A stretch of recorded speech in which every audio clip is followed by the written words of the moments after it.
This question may confuse you when you see it, but let me show you what you are going to do. So here we have 2 raised to the power x minus 3 raised to the power x is equal to square root of 6 raised to the power x minus 9 raised to the power x. Of course, you know we are going to try to remove the radical towards the right hand side. You can do that by taking the square. Since we have square root, you square both sides. Square this one too.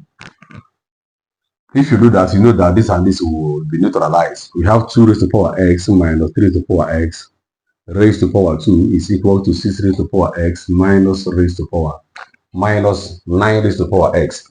So this is equal to 6 is 2 times 3. We have 2 times 3 raised to power x. 9 is 3 times 3 raised to power x.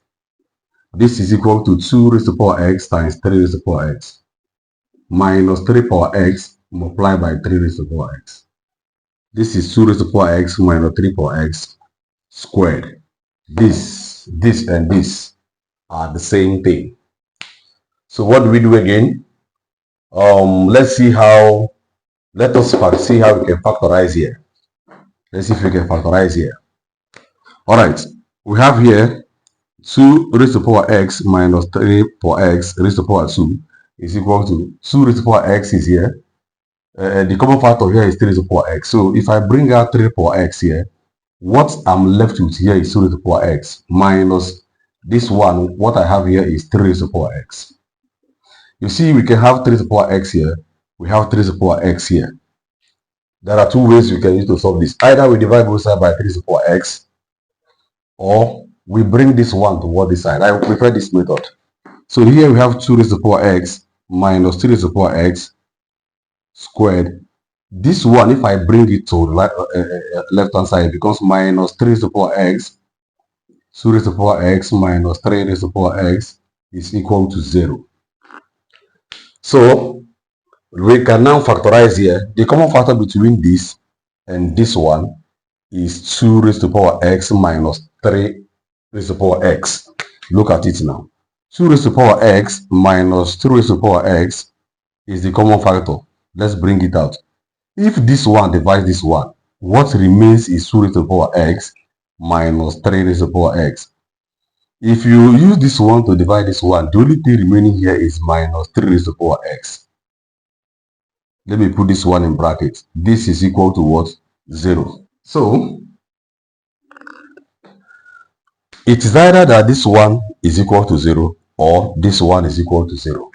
So either that 2 raised to power x minus 3 raised to power x is equal to 0. If that is true, 2 power x is equal to minus 3 power x will come here and becomes plus 3 power x.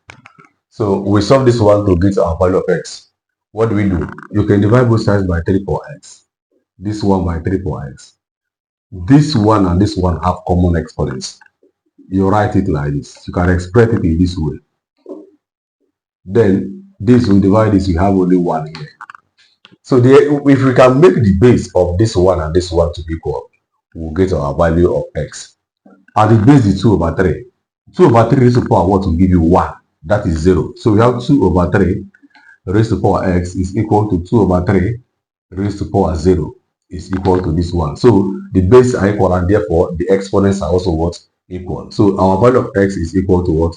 0. That's one of our values of x. So you can come here again to do the same thing. So here you can have a 2 raised to power. What we have here is 2 raised to power x minus 3x will give you minus 2 times 3x. 3 raised to power x, not 3x, sorry. This is equal to 0. So we have 2 raised to power x is equal to minus 2 times 3 raised to power x is equal to 2 times 3 raised to power x. Then we can now divide both sides by 3 raised to power x. If we do that, we have 2 raised to power x over 3 raised to power x is equal to 2 times 3 raised to power x over 3 raised to power x. This will divide, this will divide. This one has a common exponent. So we can write 2 over 3 raised to power x is equal to 2. So what do we do again? We take the logarithm of both sides. If we do that, we have log 2 over 3 raised to power x is equal to log 2.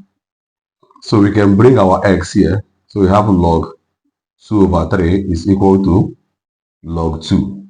X alone is equal to log 2 over log 2 over 3, which can be expressed as log 2 base 2 over 3 as the second value of our x. And that's the final solution to this problem. Thanks for watching and see you in my next video.